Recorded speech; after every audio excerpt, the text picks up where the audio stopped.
Hi guys, I'm Jamie with SavorySaver and the blog SavorySaver.com. I share easy gluten-free recipes, tips, tricks, and resources to make your gluten-free life easier. Today we're going to make fajita seasoning. It's a simple recipe. It's probably spices you have in your cabinet already. The good thing about this is it's not like the back of those packets where you're trying to figure out, can you have it or not? Can you not have it? What's that ingredient I'm not sure of? I know sometimes there's questions about it, so we're just going to make a simple recipe that you can keep in the cabinet and you know good and well it's gluten-free. So let's get started.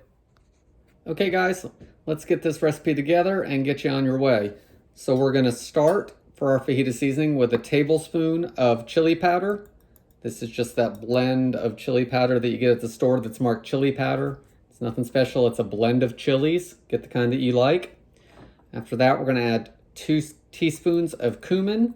That will give it that fajita smell, spices that you know so well when you open the packet, or if you open a packet of taco seasoning, that's that smell in there as well. We're going to add 3/4 of a teaspoon of salt. You can add a little more salt if you like. That's what works for me and my wife.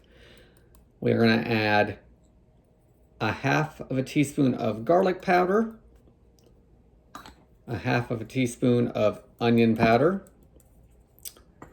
1/4 teaspoon of black pepper, and we're going to add 1/8 of a teaspoon of oregano. And guys, with this, I wouldn't even measure it. I would grab a little pinch out of the bottle and use it. But one thing you do want to do is crush those dried herbs in the palm of your hand before adding it to the seasoning mix. They've been in that jar, so that'll release some of those oils. Once you have everything in there, give it a good mix. Get all those herbs and spices combined.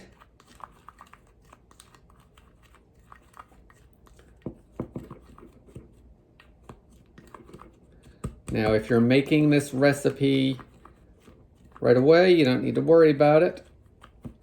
This will cover about 1.5 pounds to 2 pounds of chicken, along with those peppers and onions that are so good on fajitas.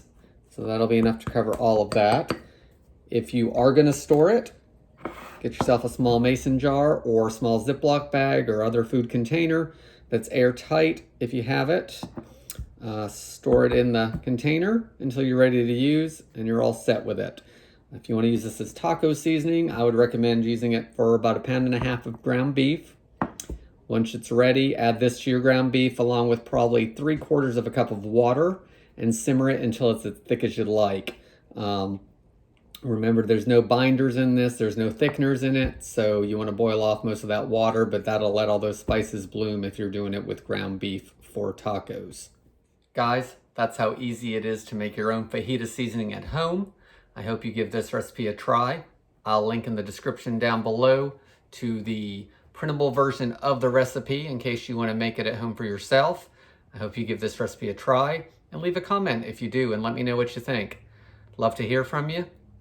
That's all I've got for now, but please be sure to like and subscribe so you receive information on my next videos, and I will see you then. Thanks for watching, guys.